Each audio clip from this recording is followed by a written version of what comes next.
battle is upon us. I have come to appease the gods before we face the enemy. Mars awaits you, General. Hail Mars, god of war. On this great day of battle, may we fight with honor in your name. Good. To war. Hold on, General.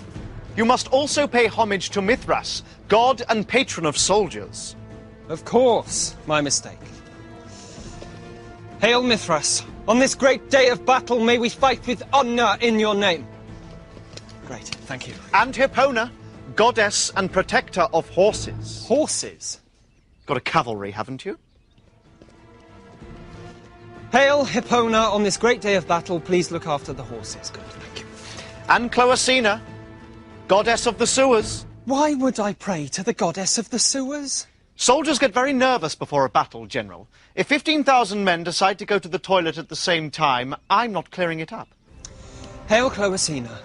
On this great day of battle, make the bogs work properly. Thank you. And Felicitas, goddess of good luck. Can we skip that one, because the battle's already started? You want to the other side to have all the good luck? Hail Felicitas, goddess of good luck, please be on our side. Now, I really must... Ops, god of plenty. Oh, come on. You want to run out of arrows? Hail Ops, yada yada, be on our side. Done. Janus, god of good beginnings, you want to get a good start to the battle? It's a bit late for that. The battle's probably already finished. Can we wrap this up, please? Faunus, god of sheep. I am in a hurry. Fine, fine. But if a flock of sheep sweep across the battlefield, tripping your men up, you've only got yourself to blame. How many more are there?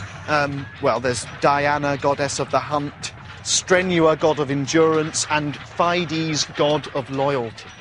Okay, well, hail them all, okay? Hail them all. I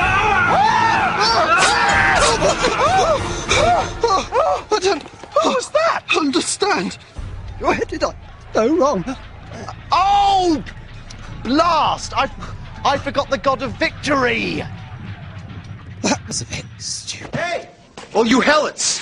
You zealots! You Peloponnesians! You Lacedaemons! All of Leonidas' army! Let's get barmy for the Spartan School Musical! Go Spartans!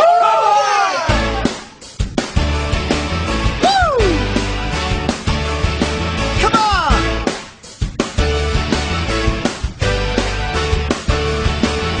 Today I'm starting high school where boys have turned to men. I pack my sword and shield, we don't use paper and pen.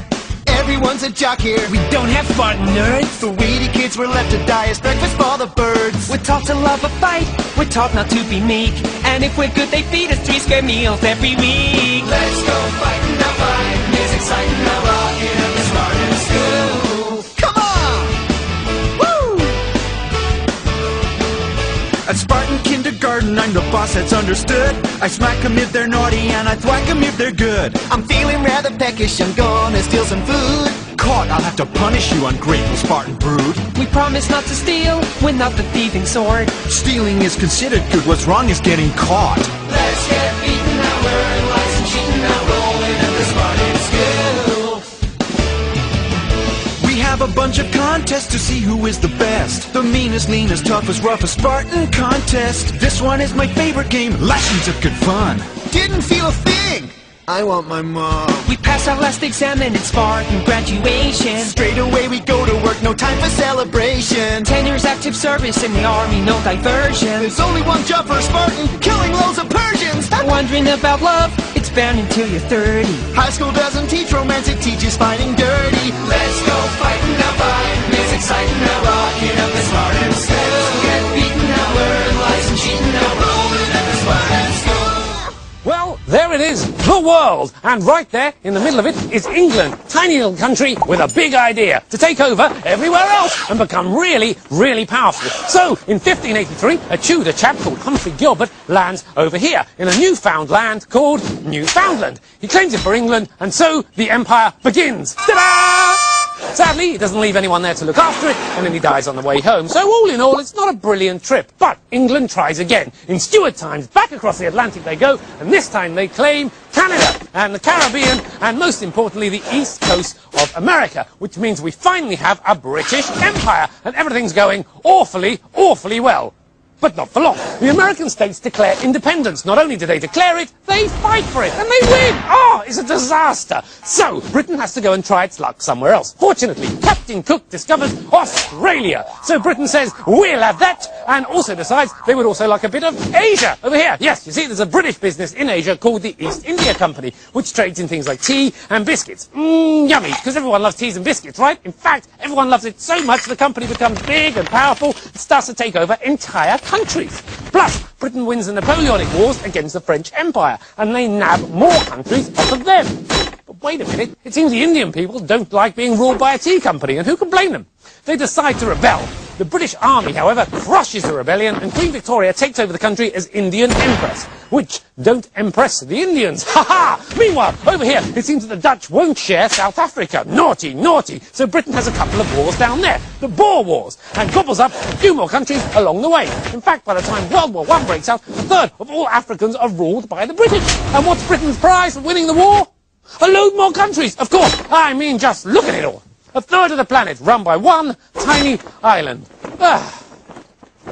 But not for long. First to go are Australia and Canada and Egypt. They demand to be recognised as equal countries, so they're out of the empire. And then the World War II happens. Britain wins, but we're completely broke. Boo! And you can't run an empire without money, especially when the people don't want you there in the first place. So India leaves, and everywhere else isn't far behind. 1948, an island goes, see ya Ireland, and then it's Sudan, bye Sudan, and then it's Cyprus, and South Africa, and Zanzibar, and Malta, then Singapore, then Fiji, then Hong Kong, then the screen goes dead, and then the cat's put out, then the phone's unplugged, the lights go off, the milk gets cancelled, the gas is disconnected, and I have to hand back to Sam. What do we call this new city, oh Alexander?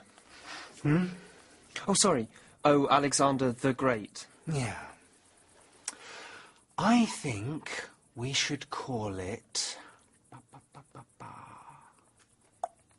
Alexandria, after our great and powerful leader. Where is he? Where is he? Where is he? There he is. Well, you have founded a whole chain of cities from Greece to India. Indeed I have. And you named this one Alexandria. Uh-huh. And you named this one Alexandria, didn't you? Mm-hmm. Then there's Alexandria. Yeah. Alexandria. Yeah. And further east there's Alexandria. Mm-hmm. Okay. Let's not forget Alexandria. No. Well, that's Okay. the thing. I think it might be getting a bit confusing, don't you? Could we perhaps name this new one after someone else? Okay. I am the greatest military commander that ever lived. I have conquered the known world, and I am barely 26 years old. Perhaps when you found your own city, you can name it after yourself. You could call it, Skinny Mandria. But since I'm founding them, I'd like to call it Alexandria. Okay.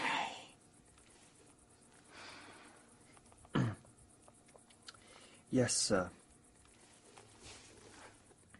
No, actually, do you know what? Perhaps you're right.